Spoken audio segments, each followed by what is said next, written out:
Hello students, a very warm welcome to all of you on this learning platform in Encourage CTET PY की 2023 की series में आज हम 10 जनवरी 2023 को होने वाले पेपर 1 की लैंग्वेज 1 जो उर्दू है उसके सवालनामे को डिस्कस करेंगे। पिछली वीडियो में हम 9 जनवरी 2023 को होने वाले पेपर 1 की लैंग्वेज 2 को डिस्कस किया था। तो चलिए आज की वीडियो में हम आगे बढ़ते हैं और सवालनामे को पढ़ते हैं।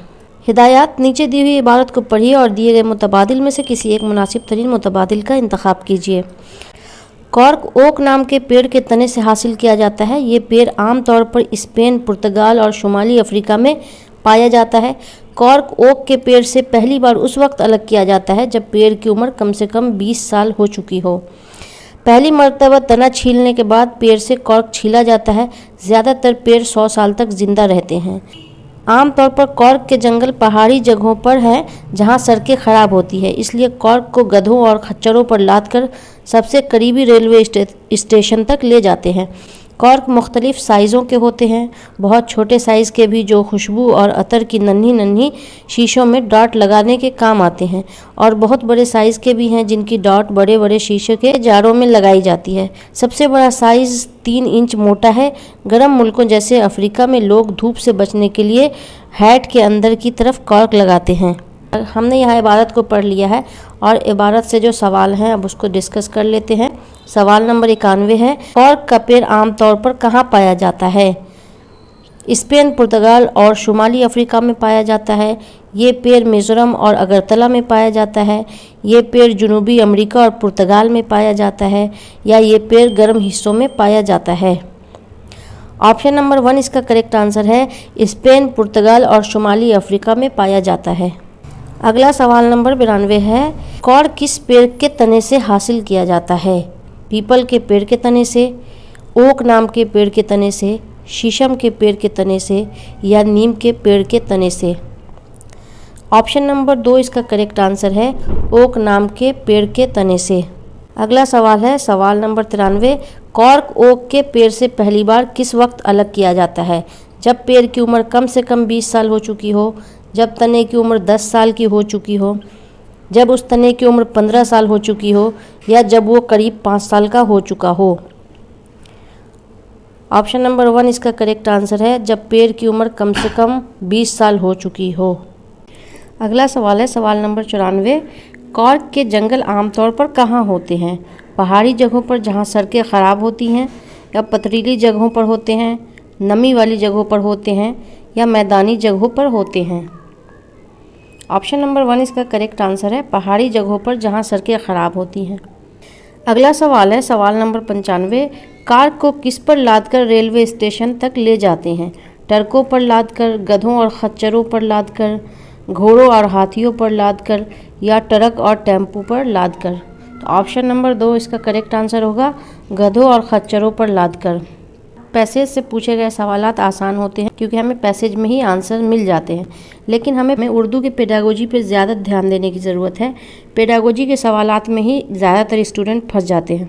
अगला सवाल है सवाल नंबर 96, कॉर्क के छोटे साइज़ किस काम में लाए जाते हैं?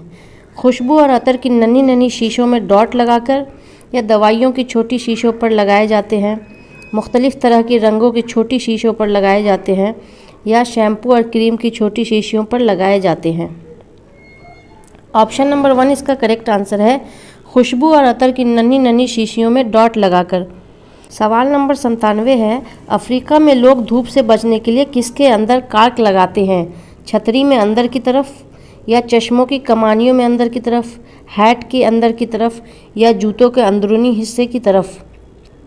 तो ऑप्शन नंबर 3 इसका करेक्ट आंसर है, हैट के अंदर की तरफ।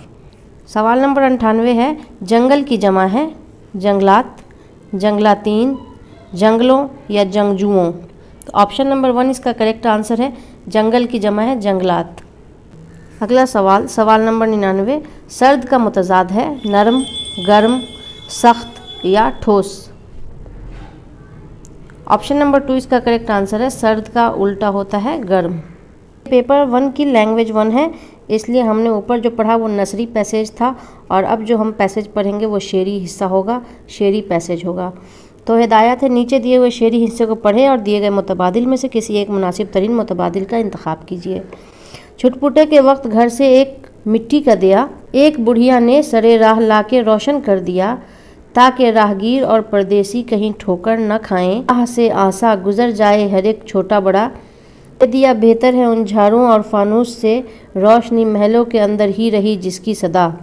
घर निकलकर एक ज़रा महलों से बाहर देखिए, है अंधेरा गुप्त दरो दीवार पर छाया हुआ, सुर्ख रू आफाक में वो रहनुमा मीनार हैं, रोशनी से जिनकी मल्लाहों के बेड़े पार हैं। इसी शेरी हिस्से से सवाल है, बुढ़िया ने किस वक्त मिट्टी का दिया रास्ते में लाकर रख दिया। सवाल नंबर 100 है। ऑप्शन 1 चुटपुटे के वक्त, शाम के वक्त, रात के वक्त या सहपहर के वक्त। तो ऑप्शन 1 इसका करेक्ट आंसर होगा, चुटपुटे के वक्त। सवाल नंबर 101, मिट्टी का दिया बुढ़िया ने क्यों रोशन किया? ताकि रास्ता रोशन हो जाए, ताकि राहगीर और परदेसी ठोकर न खाएं, ताकि सभी गुजरने वालों को रास्ता नजर आए, ताकि उसकी झोपड़ी के आगे रोशनी हो जाए। तो ऑप्शन नंबर 2 इसका करेक्ट आंसर है, ताकि राहगीर और परदेसी ठोकर न खाएं। राहगीर मतलब रास्ता चलने वाला, मुसाफिर। सवाल नंबर 102, शायर ने दिए को किससे बेहतर बताया है? झाड़ और फानूस से, मशअल और शमादान से, चिराग और मोमबत्ती से, लालटेन और चिराग से। ऑप्शन 1 इसका करेक्ट आंसर है, झाड़ और फानूस से। अगला सवाल, सवाल नंबर 103, शायर के नज़दीक किसकी रोशनी अंदर ही रहती है? बंगलों की रोशनी, महलों की रोशनी, हवेलियों की रोशनी या घरों की रोशनी। ऑप्शन नंबर 2 इसका करेक्ट आंसर है, महलों की रोशनी। सवाल नंबर 104 है, राह से डैश गुजर जाए हर एक छोटा बड़ा। अब नीचे दिए गए जो ऑप्शन हैं उन ऑप्शन में से कोई एक ऑप्शन इस खाली जगह में भरना है। तो राह से आसा गुजर जाए हर एक छोटा बड़ा, या राह से जल्दी गुजर जाए हर एक छोटा बड़ा, या राह से परेशान गुजर जाए हर एक छोटा बड़ा, या राह से हरासा गुजर जाए हर एक छोटा बड़ा। हरासा भी परेशान ही होता है, हरासा का मतलब भी परेशान ही होता है, परेशान। हरासा मतलब परेशान। तो ऑप्शन नंबर 1 इसका करेक्ट आंसर है, राह से आसा गुजर जाए हर एक छोटा बड़ा। सवाल नंबर 105 है, मल्लाह की जमा है मल्लाहतो, मल्लाहों, मलाही या मलाहतीन।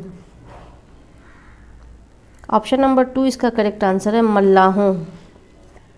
सवाल नंबर 106 है, जब बच्चे घर और तबकों से हासिल करदा मुख्तलिफ ज़बानों के तजुर्बात के साथ स्कूल में दाखिल होते हैं तो उस्ताद को चाहिए, जब किसी बच्चे का स्कूल में एडमिशन होता है, स्कूल में उसका दाखिला होता है, तो वो अपने घर की, अपने समाज की ज़बान का तजुर्बा लेकर ही स्कूल में दाखिल होता है।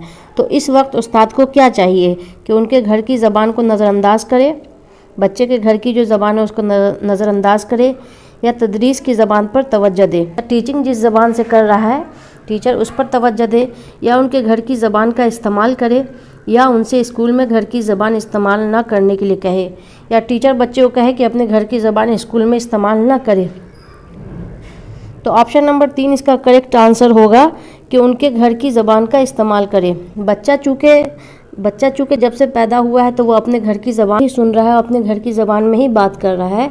कोई बच्चा अपने घर की ज़बान में अगर पढ़ाई करता है, अपने घर की ज़बान में अगर तालीम हासिल करता है तो वो बेहतर ढंग से कर सकेगा।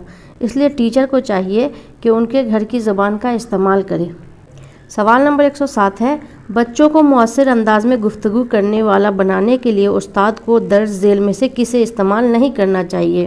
बच्चा इफ़ेक्टिव अंदाज में बात करे, बात करने का अंदाज अच्छा हो, मुअस्सर हो। बच्चे को ऐसा बनाने के लिए टीचर को नीचे दिए गए ऑप्शंस में से क्या नहीं करना चाहिए जिससे बच्चे के अंदर अच्छे से बात करने की, गुफ्तगू करने का तरीका आए? तो ज़बान से खेल, या ज़बान की तहसील, या मालूमात की तामीर और तबादला, या रोल प्ले में अच्छी कारकर्दगी के लिए मुकालमों को याद करना। ऑप्शन 4 इसका करेक्ट आंसर है, रोल प्ले में अच्छी कारकर्दगी के लिए मुकालमों को याद करना। अगर एक उस्ताद चाहता है कि बच्चा अच्छे अंदाज में, मुअस्सर अंदाज में गुफ्तगू करना सीख ले, मुअस्सर अंदाज में गुफ्तगू करना उसे आ जाए, तो टीचर को ज़बान से खेल करना भी सिखाना है, ज़बान की तहसील कैसे की जाए उस पर भी टीचर को गौर करना है, मालूमात की तामीर और तबादला, बच्चा जो मालूमात हासिल कर रहा है